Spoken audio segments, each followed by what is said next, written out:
जिनपति स्वरूपो गुरुवर पुनीतान्त प्रज्ञा गहनतमतत्त्वेषु निपुणा श्रुतस्वाध्यायेन सुविदितरहस्यो विभुवर प्रशस्त्या शास्त्राणां सुषमतरसम्पादनश्रुति महाप्रज्ञ पूज्यो जिनपति स्वरूपो गुरुवर। आज नैतिकता की समस्या पर विचार हो रहा। ये समस्या कब से है? क्या 21वीं शताब्दी से, 20वीं शताब्दी से या पहले से? यदि भारतीय साहित्य का कोई अध्येता है तो वह इसको स्वीकार नहीं करेगा।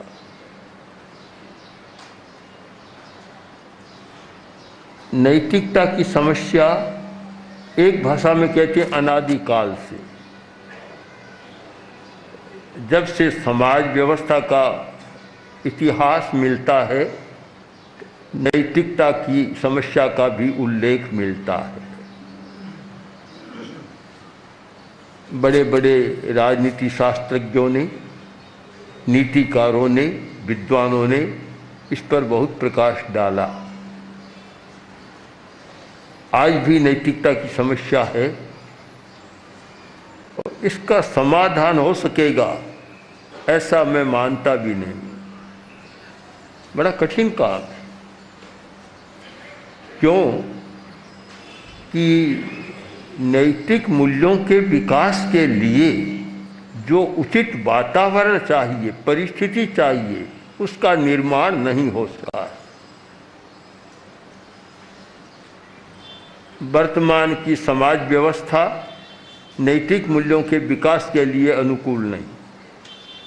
वर्तमान की अर्थव्यवस्था भी नैतिक मूल्यों के विकास के लिए सहायक नहीं, और वर्तमान की राज्य व्यवस्था भी नैतिक मूल्यों के विकास के लिए कोई सहयोगी बने ऐसा नहीं है।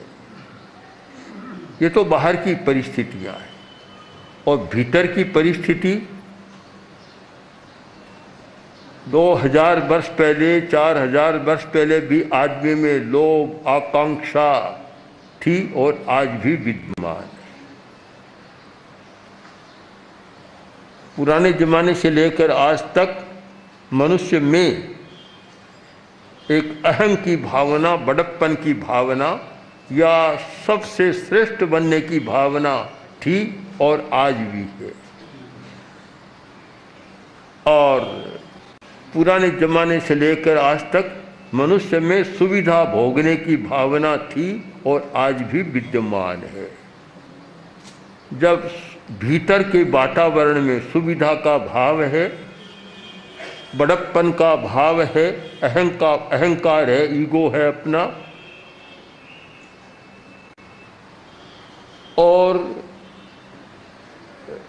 लोभ है, आकांक्षा है, महत्वाकांक्षा है, और अधिक से अधिक बटोरने की भावना है, ये भीतर का सारा वातावरण नैतिक मूल्यों के विकास को बाधा डाल दे रहा। तो बाहर का वातावरण भी अनुकूल नहीं है। राज्य की व्यवस्था जो नैतिक मूल्यों के लिए सहायक होनी चाहिए, प्रशासन अनुकूल होना चाहिए, वह भी नहीं है। आज तो हर आदमी की आवाज़ सुनने को मिलती है कि जब तक पूजा नहीं होती फाइल भी आगे सरकती नहीं। नैतिकता का विकास कैसे होगा? जो बड़े लोग हैं, जो देश का संचालन कर रहे हैं, उनमें भी वह निष्ठा नहीं है और उनमें भी वे सारी दुर्बलताएं जो आम आदमी में होती है वे मानवीय दुर्बलताएं हैं, तो फिर नैतिक मूल्यों का विकास कैसे होगा। अर्थव्यवस्था भी अनुकूल नहीं है, अर्थशास्त्रीय अवधारणाएं भी अनुकूल नहीं है। आचार्य तुलसी जैन विश्व भारती में विराज रहे थे। अजमेर विश्वविद्यालय की वाइस चांसलर आहूजा आई थी, बातचीत हो रही थी। मैंने कहा हम एक प्रयोग कर रहे हैं कि अर्थशास्त्र में अध्यात्म का समावेश कैसे हो, एक नया पाठ्यक्रम भी तैयार कर रही हैं। उस समय आहूजा ने कहा कि आप कैसे करेंगे, स्वयं बड़ी अर्थशास्त्री थी वह महिला, आप करेंगे कैसे। अर्थशास्त्र का प्रारंभ है इच्छा को बढ़ाओ, उत्पादन बढ़ेगा। तो हमारे अर्थशास्त्र का प्रारंभ यहाँ से होता है, आप कैसे करेंगे। हमें समग्र दृष्टि से अध्ययन करने के बाद यह स्वीकार करने में संकोच नहीं होना चाहिए कि वर्तमान की अर्थव्यवस्था भी नैतिक मूल्यों के विकास में सहायक नहीं, समाज व्यवस्था भी सहायक नहीं है। जो समाज के बड़े लोग कहलाते हैं, प्रमुख व्यक्ति हैं, वे नैतिक निष्ठा में योग देने वाले नहीं है। यदि समाज की स्थिति पर कुछ पर्यालोचन करूं, कुछ उदाहरण भी लिए जा सकते हैं। एक व्यक्ति के घर में विवाह है और प्रमुख व्यक्ति है समाज का, लोग उसे बड़ा मानते हैं और वह अपने विवाह के प्रसंग पर इस प्रकार नाटकीय ढंग से व्यवस्था करता है, वह मोहक हो सकती है, आकर्षक हो सकती है, पर समाज व्यवस्था को तो ध्वस्त करने वाली होती है। मैंने देखा भी है और सुना तो बहुत है इस बारे में कि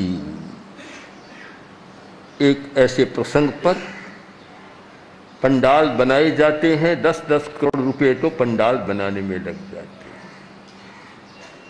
और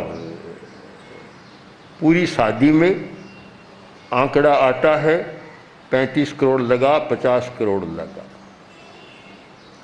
भोजन का समय है तो कहते हैं कि 50 आइटम बने और 100 आइटम बने। ये तो हम जब दिल्ली में थे हमारे सामने की बात है, व्यक्ति ने बताया कि 100 तो केवल सारे आइटम नहीं, 100 तो ऊपर ऊपर के थे, मुखवास, आइसक्रीम आदि आदि 100 तो वे थे और खाने की चीज़ें तो बहुत थी। अब जब यह स्थिति रहेगी तो एक पड़ोसी है, सामान्य आदमी है, उसका भी मन ललचाएगा कि मुझे भी ऐसा करना है और ऐसा करने से प्रतिष्ठा मिलती है, समाज की प्रतिष्ठा बनती है, ऐसा प्रयत्न करेगा। पास में उतने साधन नहीं है तो फिर येन केन प्रकारेण धन कमाने की वृत्ति जागेगी कि जैसे तैसे पैसा इकट्ठा करना है और पैसा होने से ही ऐसा हो सकता है। अब इस स्थिति में हम नैतिक मूल्यों के विकास की बात करें, जरा हास्यास्पद लगती।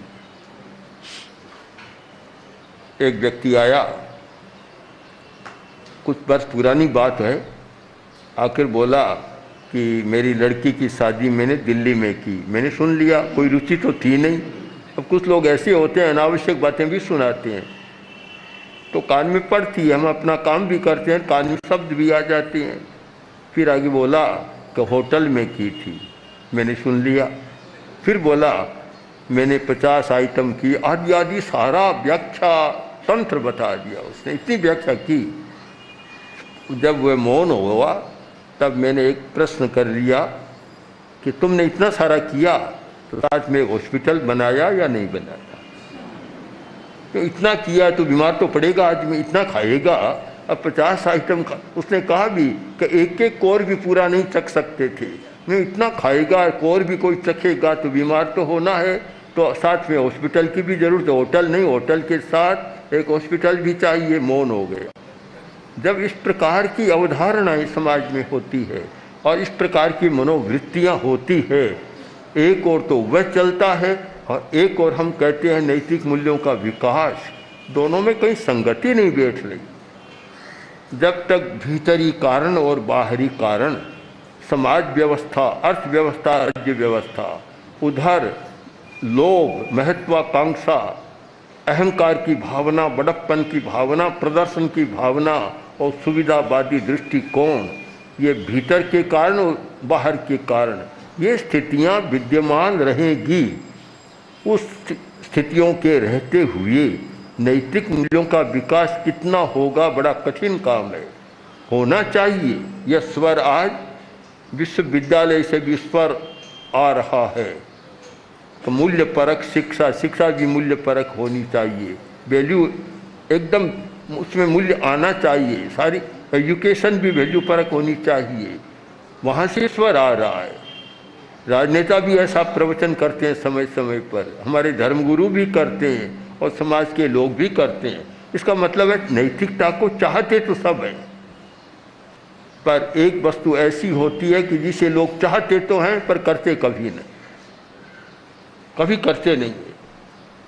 कोई भी समाज, कोई भी राज्य, कोई भी संगठन ऐसा नहीं है जिसका उदाहरण दिया जा सके कि उस संगठन के, उस समाज के 100% व्यक्ति नैतिक मूल्यों में आस्था रखने वाले। अब लाखों व्यक्तियों में 2, 4, 5, 10 व्यक्ति हों तो उसका कोई सामाजिक मूल्य नहीं होता, वह व्यक्तिगत अच्छाई हो सकती है। प्रश्न है सामाजिक प्रतिष्ठा का, सामाजिक मूल्य का। तो नैतिकता की प्रतिष्ठा कैसे हो? चाहे राज्य व्यवस्था को, राज्य कर्मचारी की बात करें तो कोई नई बात नहीं। महामात्य चाणक्य ने अर्थशास्त्र में, कौटिल्य अर्थशास्त्र में लिखा है कि मछली पानी में तैरती है, वह आकाश में उड़ने लग जाए तो भी राज्य कर्मचारी रिश्वत लिए बिना नहीं रहे। यह आज की बात नहीं, 2000 वर्ष पहले महामात्य चाणक्य ने यह सारा लिखा है और भी बहुत लिखा है। तो एक जटिल प्रश्न है, तो क्या नैतिक मूल्यों की चर्चा करना भी छोड़ दें, नैतिकता की चर्चा को भी बंद कर दें? तो भी अच्छा नहीं होगा। अनैतिकता का एक छत्र साम्राज्य हो जाएगा। एक अंतर्द्वंद्व है और उस द्वंद्व का समाधान भी खोजना जरूरी है। समाधान कि जब तक व्यक्ति में एक समस्या रहती है और समस्या के समाधान के लिए जाता है, वहाँ भी समस्या मिल जाती है। राजस्थान में कहानी चलती है तो एक व्यक्ति गांव में रहता था और मोठ की रोटी खाता था। मोठ ज़्यादा होता है, मोठ की रोटी खाता। कभी मन में आया कि शहर में जाऊं या किसी बड़े आदमी के घर पर जाऊं, गेहूं की रोटी खाने को मिले। किसी बड़े आदमी के घर पर गया, वो सोचा आज तो गेहूं की रोटी मिलेगी। उसने स्वागत किया, पहचान थी कि अच्छा आदमी है, गांव का अच्छा किसान है और पहचान थी उसके साथ। स्वागत किया और भोजन के लिए आमंत्रण दिया, स्वीकार कर लिया। अब भोजन का समय आया तो वही मोठ की रोटी तैयार। उसने कहा ये क्या? तो उत्तर मिला कि गेहूं की रोटी तो घर में रोज ही खाते हैं, आज तो मोठ की रोटी खाइए। अब समस्या कैसे सुलझे? घर में भी समस्या है, पाहु ना बने तो भी वह समस्या है। नैतिकता की समस्या घर में भी है और बाहर जाएं तो भी समस्या है। चाहे बाजार में चले जाओ, नैतिकता की समस्या है। चाहे प्रशासन के क्षेत्र में चले जाओ तो भी नैतिकता की समस्या है, और चाहे शिक्षा के क्षेत्र में चले जाओ तो भी समस्या है। आज शिक्षा तो एक व्यवसाय बन गया। कल परसों एक व्यक्ति आए थे, अडवाणी, हमारे पास बात हो रही थी, अशोक अडवाणी, और बात हो रही थी तो का शिक्षा तो व्यवसाय। आज आदमी इस दृष्टि से नहीं सोचता कि मुझे विद्यार्थियों का निर्माण करना है, व्यक्तियों का निर्माण करना है। इस दृष्टि से सोचता है कि कौन सा काम चलाऊं प्रोफेशनल हो जिससे कि अधिक से अधिक पैसा मिल सके, और वही वृत्ति वहाँ है। और तो क्या, योग और धर्म के क्षेत्र में जाओ तो भी बड़ी समस्या है। एक बहन ने प्रश्न किया कि मैं प्रेक्षा ध्यान का प्रयोग करा रही हूँ, सुझाव आ रहा है कि आप ऐसे क्यों कराती है। आज तो एक एक घंटा के 5-5 हज़ार रुपया लेते हैं लोग, आप मुफ्त में क्यों कराती है। आप भी कुछ लें, उनसे फीस लें कुछ भी। उसने कहा असमंजस है, समस्या है, क्या करूं मैं, लूं या नहीं लूं। मैंने कहा अध्यात्म का काम करना चाहती हो, पवित्र काम करना चाहती हो तो पैसे को सामने ही मत देखो। अब व्यवसाय करना चाहती हो तो हम कुछ नहीं कहेंगे, जैसी तुम्हारी इच्छा वैसा करो। उसने कहा मैं व्यवसाय करना नहीं चाहती, तब प्रश्न ही नहीं है, कुछ नहीं लेना है। आज तो सब जगह व्यवसाय और पैसा मुख्य हो गया। और आज हमारे धर्म गुरुओं की भी स्थिति क्या है, हमारी पहचान क्या हो गई। अब नैतिकता की बात कहाँ से आएगी।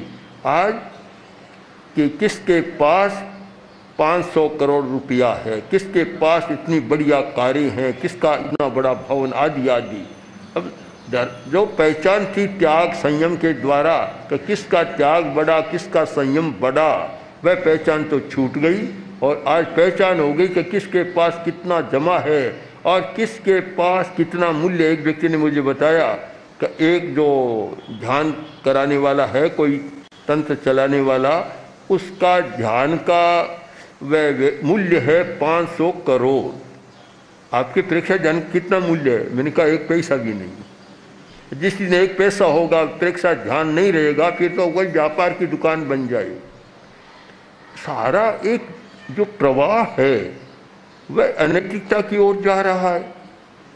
उस स्थिति में यह नैतिक मूल्यों के विकास की बात, नैतिकता की विकास की बात और अहिंसा और नैतिक मूल्यों के संबंध की बात मात्र एक शाब्दिक व्यायाम, शाब्दिक विलोडन अथवा कोई नवनीत देने वाला भी है। सामने स्वयं प्रश्न है और अभी उसका उत्तर खोजना भी बड़ा मुश्किल है कि कैसे हो। जब तक मनुष्य का स्वभाव नहीं बदलेगा, सबसे पहले आंतरिक परिस्थिति को बदलना जरूरी है। महत्वाकांक्षा कैसे कम हो, यह बड़प्पन और प्रदर्शन की भावना कैसे कम हो, यह लोभ वृत्ति कैसे कम हो, संग्रह की मनोवृत्ति कैसे कम हो, और यह सुविधावादी दृष्टिकोण कैसे कम हो। बड़ा कठिन प्रश्न है। कैसे कम हो। कम होने का रास्ता नहीं, बढ़ाने का तो है। और वर्तमान की अर्थशास्त्रीय अवधारणाएं और समाज की जो व्यापक मान्यताएं घटाने की ओर नहीं, बढ़ाने की ओर है। इस स्थिति में नैतिक मूल्यों का विकास कैसे संभव होगा। तो क्या बिल्कुल हम निराश होकर बैठ जाएं? ऐसा मैं नहीं मानता। प्रयत्न हमारा होना चाहिए, पर प्रश्न यह है प्रयत्न कहाँ से शुरू करें।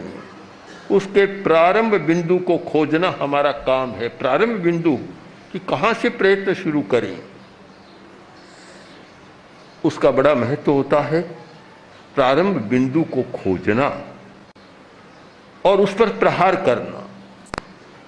इस प्रसंग में एक छोटी सी कहानी, बड़ी मार्मिक कहानी है।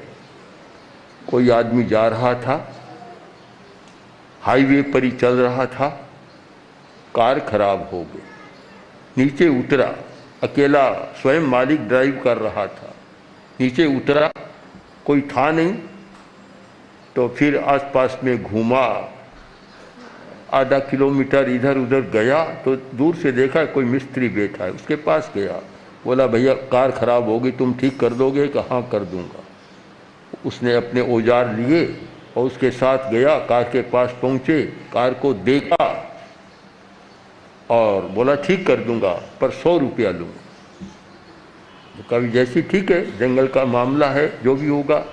उसने औजार लिया, एक हथौड़ी ली और इंजन पर चोट की और इंजन चालू हो गया, कार चालू हो गई। तो उसने कहा कार आपकी चालू है और लाइए 100 रुपया। मैं बोला कि भैया तूने मुझे ठग तो लिया, मैंने कह दिया जंगल का मामला दूंगा सही, पर तूने मुझे ठग लिया। एक चोट दी और 100 रुपये ऐंठ लिए।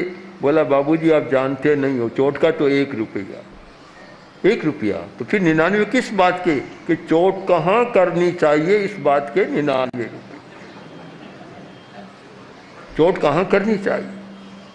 आज हमारे सामने भी प्रश्न है, हम नैतिकता की समस्या की चर्चा करें तो चोट किस बिंदु पर करनी चाहिए, उस बिंदु को पकड़ना हमारे लिए आवश्यक है। चोट कहाँ करें।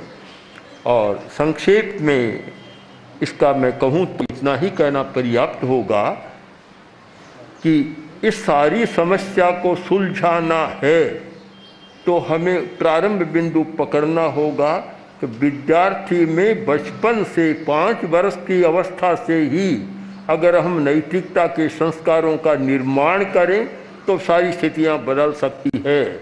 और बड़ा हो गया, सारी वृत्तियां जाग उठी और फिर उसको हम नैतिक बनाने की बात करें तो असंभव तो क्यों कहूँ, पर कठिनतम काम है, बड़ा मुश्किल है। तो हमें प्रारंभ बिंदु को पकड़ना है कि हम अगर नैतिक मूल्यों का विकास चाहते हैं, नैतिकता की समस्या को सुलझाना चाहते हैं और अनैतिकता के वातावरण को दूर करना चाहते हैं, तो उसके लिए चोट करने का बिंदु वह है कि बचपन से ही नैतिकता के संस्कारों का निर्माण किया जाए। वह एक समय है, हम चेतना का रूपांतरण कर सकते हैं, व्यक्ति को बदल सकते हैं और फिर बदलने की बात होती तो है पर बहुत कठिन हो जाती है। इसलिए ये नैतिक मूल्यों की और अहिंसा की दोनों के संबंधों की चर्चा करते समय हम प्रारंभ कुछ करें तो करना चाहिए, क्योंकि निराश होकर बैठने से तो कभी काम नहीं होगा। पुरुषार्थ भी करना है, पुरुषार्थ की सही दिशा हो तो मैं समझता हूँ कि विद्या के क्षेत्र का चुनाव करें, शिक्षा के क्षेत्र का चुनाव करें, जहाँ की चरित्र को बिल्कुल गौण कर दिया गया, केवल ज्ञान पक्ष को तो ग्राफ बहुत ऊंचा कर दिया और जो चरित्र पक्ष का था वह बहुत नीचे चला गया। तो ये इसका जो असंतुलन हुआ है उसको हम कैसे संतुलित कर सकें, इस दिशा में हमारा चिंतन मनन आगे बढ़े और पुरुषार्थ लगे, प्रयत्न हो, तो मैं विश्वास करता हूँ कि नैतिक मूल्यों के विकास की दिशा में हम 2 कदम आगे बढ़ सकते हैं। ओम आशा। ओम श्री महाप्रज्ञ गुरवे नमः। ओम श्री महाप्रज्ञ गुरवे नमः। ओम श्री महाप्रज्ञ गुरवे नमः। ओम श्री